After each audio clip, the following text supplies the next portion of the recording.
Hey guys, what is up? Faz here. In this video, I will be showing you a secret way to identify real liquidity sweep. Now, the thing is, a lot of people know where is liquidity, right? Liquidity can be found everywhere on the chart, okay? It could be in a shape of a high or low. It could be in a shape of swing high, swing low, trend lines, any retail pattern, okay? That is liquidity. Now, the real question here is, how do you actually identify a real liquidity sweep? So when you know how to identify real liquidity sweep, then you look for market structure shift, you use any entry model, and boom, you take your entry. So in this video, I'll be showing you exactly how you can find real and valid liquidity sweep. So before we continue, I just want to let you guys know that my course was updated with 10 plus new videos. And if you want to learn more, you can join the course. But it's not necessary. So yeah, anyways, let's just continue with the video. So the very first rule is that these liquidity sweeps must happen between kill zone hours. I don't care what anyone else tells you, but for me, these are the kill zone timings, and the liquidity sweep or your entry must be between these hours. So for London session, you have 3 a.m. till 6 a.m. New York time. And for New York session, you have 8:30 a.m. till 11:15 a.m. for New York session. That is it. All you need to know about. Because the thing is, without time, price doesn't matter, okay? Because algorithms are active during these times. So if you're taking your entry or looking for liquidity sweep without any reference point of the time, like you don't know what time it is and you're looking for entries and liquidity sweep, then you have no idea what you're doing. So anyways, we have two ways to identify real liquidity sweeps, okay? The very first one is very powerful, and it is powerful than the second one, but both of the methods work absolutely fine, okay? So in this method, what we do is we look for 3 candle pattern, okay? So let's assume that this right here is liquidity, right? I have labeled it with $3 signs. So the first candle, right? So we have 3 candles. So the first candle closes, then the second candle sweeps the liquidity, right? And the third candle breaks the high of the second candle. Let me do this right here. Okay. So what happened here is that this is the 3 candle pattern. You have liquidity, right? The first candle closes, the second candle closes, and the third candle closes. The third candle must not, and first and the third candle must not break the low of the second candle. And we're talking about a buy example. That's why I'm saying it should not break the low of the second candle. If we were looking for a short position, we would not like to see the first and the third candle break the high. But here's the thing, right? You might be asking me, what if the first candle also sweeps the liquidity, and then you get this pattern where you have one candle, the second candle is the lowest, the second candle must be the lowest, and the third candle breaks. It must break and close above the high of the second candle. Now, what if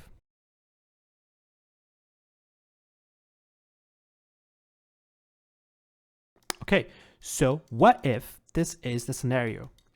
So the first candle sweeps liquidity, the second candle. So we want to see the third candle to not break the low here. But the third candle breaks this low, right here. And then you have, again, the 3 candle pattern. However, the liquidity is right here. So I do not want to see this happening. What I want to see, if in this scenario, we have the first candle right here, it sweeps the liquidity. That is all right. The second candle closes, okay, no problem. The third candle then must not break the low here. It should absolutely not break that low, okay? It should not break that low. And the third candle, let me remove this, must break the high of the second candle. This right here, that happens. So when you have this pattern, there are 2 ways to take your entry, okay? And too much marking, guys. I'm sorry. I just want to make this clear for you guys. Okay, so you have three patterns, three candles, 1, 2, and 3. The third candle closes above the high of the second candle. So there are two ways to take your entry. One, you can take your entry on the retest of the high of the second candle. Put your stop there, target whatever level you want to target, or you look for fair value gaps on a smaller time frame. So let's say that you found this pattern on 15-minute. You can look for entry on 1-minute time frame. Now the second pattern, let's talk about the second pattern here. It is a 2-candle pattern, okay, and it is somewhat different, but probably same. So you have a liquidity level here, the first candle that sweeps the liquidity, right? When you have a liquidity sweep with the first candle, so this is the first candle, right, that sweeps the liquidity. After that, I do not want to see any candle break the low here. The second candle must close above the low of the first candle that swept the liquidity. I repeat this again. When you have a liquidity sweep and the first candle, very first candle that sweeps the liquidity, it doesn't have to close. Okay, it doesn't have to be like have a body. I didn't mean close, but it doesn't have to necessarily have a body. It just needs to wick. And the next candle should not break the low or even wick below it. It should come close as much as it likes, but no breaking, okay? And when you have this candle close as well, you drop down to smaller time frame, look for market structure shift, and boom, you have a trade idea. So this is simply how you guys identify clear liquidity and real liquidity sweep, guys. Now, I will of course be showing you examples, but I really hope that this whole thing was clear. Okay, for the second method, we use 2-candle pattern, and for the first model, which is actually powerful than this one. Now it's really up to you which liquidity sweep model you want to use. It could be this or it could be this. So you want to look for these candle formations on one time frame. Okay, so you want to see 3 candles on one time frame. You should not drop down to, like, when you have liquidity sweep, you should not drop down to like 5-minute or 3-minute. Okay, you should watch this pattern happen and the candle close on the same time frame, not lower than 15-minute. Don't go lower than 15-minute for liquidity sweeps. For entries, of course you can, no problem. But for pattern formation and liquidity sweep, which is basically the same thing that I'm teaching right now, you only stay above 15 minutes or 15 minutes if that's what you like. So let me give you guys a couple of examples. Alright guys, so here is example number 1. You can see that this right here is a liquidity level, right? So as I said before, any high and low could be a liquidity level. So what happened here was you have 3 candle formations. So this right here is the first candle. Okay, what is going on, man? Okay. And this is the second candle. And this right here is the third candle, this bearish candle. So let me remove this. Okay, so as you can see, we have first candle, second candle, third candle. The first candle closed here, the second candle is the highest, and the third candle does not break the high here. And it breaks the low of this candle. So once that happens, we take our entry from the retest of the low of the second candle, right? So your entry would be somewhere around here. Your stop would go right above there, and you could have targeted this level right here, which is the closest. Okay, you know, I could show you something like that, but the only, you know, reasonable target area is this here. So This would have been 2.38/1, okay? So let me repeat this again. What happened here? We have liquidity level. You have 3 candle formation. So 1, 2, 3. First candle closed. The second candle is the highest. The third candle doesn't break or wick above the high of the second candle. And the third candle also breaks the low right here, showing that momentum is now bearish. Why? Because price instantly rejected after sweeping the liquidity. So that is reasonable, and it only makes sense when you think about it. So this right here is when you take your entry when price comes back, or you drop down to lower time frame like 1 minute. When you're looking at 15 minutes, you take your entry from fair value gap, breaker block, auto block, whatever model you want to use. I teach those models in my course, of course, but you can literally use fair value gap or auto block. So yeah, this was the first example. I really hope that is clear, and let's move on to the next example. All right, guys, so here is example number 2 for the model number 1. So you can see that we have a liquidity level right here, and what happens, we have 3 candle pattern once again. So first candle closed here, the second candle closed and took out the liquidity, and it is the highest. Okay, it has the highest wick, and the third candle, it breaks the low of the second candle, giving us a triangle shape actually. Okay, so you have a break here, the third candle closed. Now what you do, take your entry from the retest here. Now you should use this in context with other confluences. You cannot simply just look for any liquidity sweep and then take your entry. You must know the trend. You must know you know, like your bias, which is absolutely not necessary. Or you could use any of my trading strategies. I have a couple of them on my YouTube. Okay, so you can use this method with one of my strategies, and that's going to work absolutely fine. You're going to be shocked how well it works.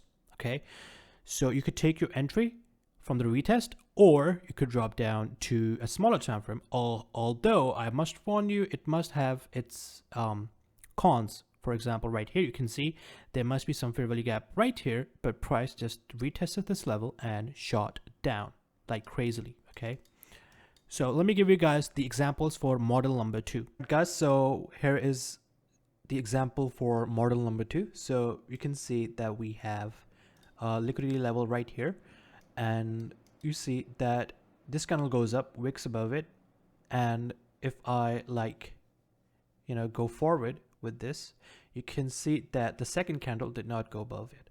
So, but the downside of this is you might have gotten an entry somewhere around here. So instead of waiting for the second candle, what you can do, and that is, it's really up to you. What you can do is when the first candle that sweeps the liquidity closes, you want to mark out the high of the first candle, just so you know that this is the high of the first candle. So, and once that candle is closed, you go to 1 minute, and basically what you do is you look for shift in the market structure. So this happens right here. Actually, nope, not yet. There you go. So once that happens, what you do is you simply just take your entry from the fair value gap. Now you might say that this fair value gap is already filled, but you see these this green candle filled it, right? But this is, I'm looking at 1 minute. This is 1 minute. This is 2 minutes. So if I go to 2 minutes, these two candles become one candle. So this right here is the remaining fair value gap. If it goes to 50% and then reverses, then I can consider it invalid. But let's see how this plays out. Price taps into our entry zone just like that, and you can see our stop would have been here. Take profit somewhere around here, and as you can see clearly that price hits our take profit level for actually 5/1. So now you might get this question in your mind, but Faz, on the 1 minute we have this candle, right? You don't have one candle above the liquidity level. You have two candles, 1, 2. This is the second wick, right? The thing is, I consider time. Okay, so I give the price action to do whatever it wants in 15 minutes. I give this price action 15 minutes to do whatever it wants. If I want to go up, go up. If I want to go down, go down. But once 15 minutes are over after liquidity sweep, which is the 15-minute candle, of course, I do not want to see price keep going up after 15 minutes. So this is like the 15-minute high, right? So if the candle closes above this level before market structure shift, then that is an invalid setup, guys, because momentum is to the upside. Price has no reason to go down then. So you can also see that this is basically like you can see we have the first model here as well. So first candle, second candle is the highest, third candle breaks the low of the second candle. But it doesn't really matter. We can see that we would have taken our entry from the fair gap, and you would have targeted the level, this level right here, and this small move you would have would have given you 5 risk reward trade. Now I took this trade live as an example, right? Let me just delete the replay mode so you don't think that I'm in replay mode. All right, so what happened here is that if I go here, let me show you something, okay? And this is going to answer a lot of questions. So this is the liquidity level right here. So what happened is, let me remove this, and let me just hide these executions as well. So let's just go here, disable. So this is the first liquidity level. So notice what happens here. You have a liquidity sweep, and there's only one candle here. So this is model number 2. However, this did not play out. So remember how I said that model number 1 is much more powerful than liquidity sweep model number 2, and then you can see this happens. So this right here, below this level, I had these equal bodies, or algorithmic, mistake, equal bodies, same price, right? So this is also liquidity. And see what happened here. You have another liquidity sweep, and you have this first model. So you have this candle, the second candle that sweeps the liquidity and is the lowest, and the third candle breaks the high of the second candle, and then price comes back, right? So let me turn on the executions, and you can see price when came back here, I went long, and I took my profit at this closest hanging fruit, which was right here, giving me 1 to 2.4 something trade. So this is it, guys. As I said before, you just cannot use it as its own. You want to just, for example, right here, you can see this was like, okay, one more thing, that this is not during the kills on ours. So this was just for an example, but you must be taking your trades during kills on ours. Anyways, guys, I hope you guys enjoyed today's video. I'll see you guys in the next one.